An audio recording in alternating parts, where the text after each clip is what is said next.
Hello citizens! Today we are looking at Star Citizen's newest system, Nyx, and what you can expect. To the surprise of many, this system was announced at the release of Digital Citizen Con this year. But, and there is a big but, the system is being released in an incomplete state. Incomplete even for Star Citizen standards. Nyx is coming to us without even planets. Levski is the most complete area in Nyx, which is the central city and landing zone for the system. When you walk around Levski, you will see an old space station. With much love and care, Levski is being maintained by the people of Nyx. Levski comes with a cargo center, hospital, refinery deck, commodity services, market area, and hangars, plus a lot of corridors that look like entry points to the municipal works, an unreleased gameplay area. Nyx is a system that was not really worth developing by larger corporations, but it still had some value.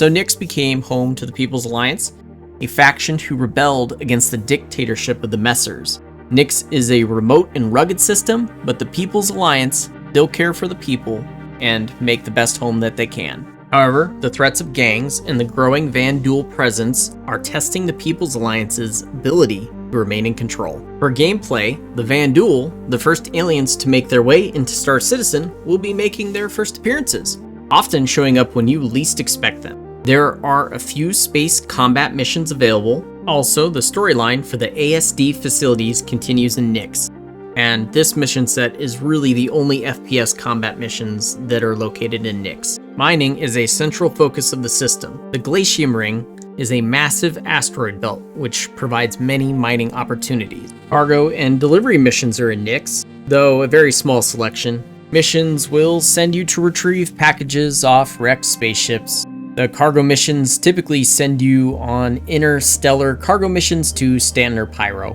so be ready for a long haul. That is about it for Nyx at the moment, as the content will be quite sparse until CIG adds more content throughout 2026. Alright, now let's talk about patch stability. It has been a bit of a rough experience on the PTR. I tested today, November the 17th, and there were still some pretty big issues. Objects are not streaming to your client, and entire asteroid belts coming in and out of view. That made it really hard to complete missions. ATC and elevators have all been working. Levski needs lots of optimizations. The FPS there is pretty low compared to other systems. So Nyx has been playable, but there are still some pretty big issues, and today CIG announced that the next patch for the PTU would be a release candidate. So Nyx will be making its way to live servers very soon. When Nyx does go live, my recommendation is to not set your home station to Levski or Nyx, because simply there's just not enough content yet in Nyx. You can still visit Nyx and return to more complete systems. Let me know in the comments what you think about releasing Nyx in such an incomplete state. Please remember to like and subscribe. Thank you for watching.